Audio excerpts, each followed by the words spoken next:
Hey, this is Davia. And this is Rich. This is the pre-cruise part of our Alaska September 2023 vacation. The first part about getting to Alaska was flying there. And from New York, there were no direct flights, so we had a quick layover in Seattle before coming into Anchorage. On our descent, we had a nice little view of the mountains poking through the clouds.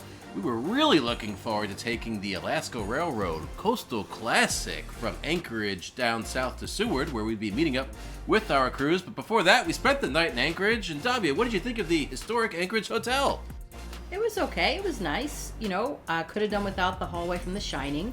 The room was decent. It was spacious. The bed was comfortable. Nice little kitchen area. Right around the corner from the hotel was this yarn store, the Woolly Mammoth Yarn and Fiber Store, where they tried to sell us a $300 ball of string from a rare domestic Alaskan yak.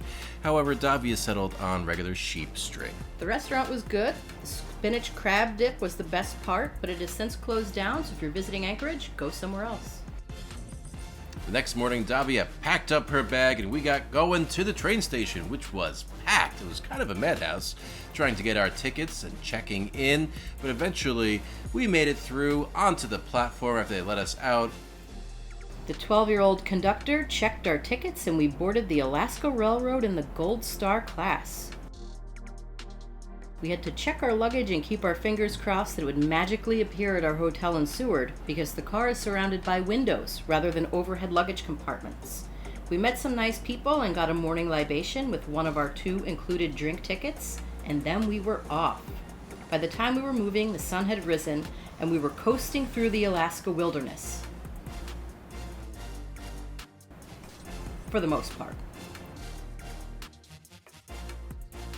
My favorite part of the train was the outdoor part of the car where you can watch the sights go by. Make sure to dress warmly as it was pretty cold out there. And if you're lucky, you might just see some wildlife. We were lucky enough to see a mountain goat during our ride.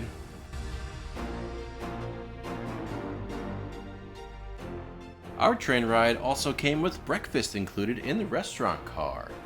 I had biscuits and gravy with reindeer sausage on the side, and Davia had potatoes and eggs, also with reindeer sausage on the side. Breakfast was okay.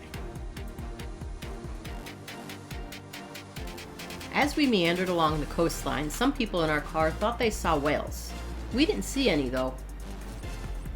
I was crocheting a couple of hats since I had the yarn and because we realized that 50 degrees in Alaska is way colder than 50 degrees in New York.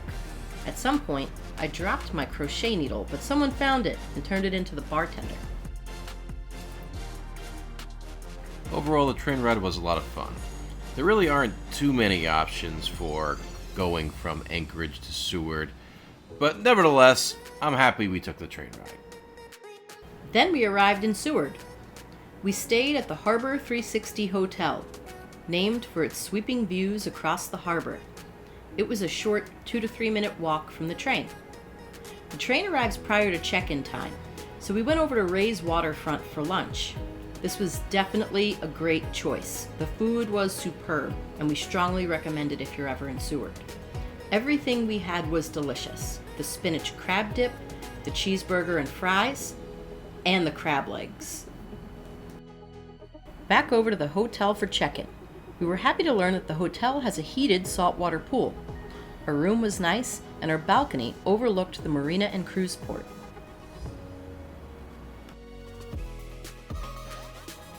Seward had some small shops where we picked up some souvenirs and a nice sweatshirt from the Salmon Sisters, a local clothing outfit. Seward also has a free shuttle to take you around, and the highlight for us was the Alaska Sea Life Center. There was so much to see here. There was almost no one in this museum, and we had a great time. Also at the Sea Life Center, we met Tuck, the resident harbor seal. Interesting fact, seals have whiskers like cats, and those whiskers help them find their way in the dark. We also met Sequoia, a puffin. She's 12 and recently gave birth to a chick who by now is a fledgling. Sequoia's partner, Diego, is a great stay-at-home dad. The Sea Life Center was a lot of fun. If you're in Seward, you absolutely have to stop by there. What was maybe not so much fun, though, was the Highliner restaurant. Davia and I did not really enjoy the food here. In fact, for dinner, we skipped out on the Highliner before eating much of our meal, went back to Ray's, Rye had the fish and chips, and Davia had the miso glazed black cod. It was a long day, so it's time for bed. But stay tuned for part 2, coming up next.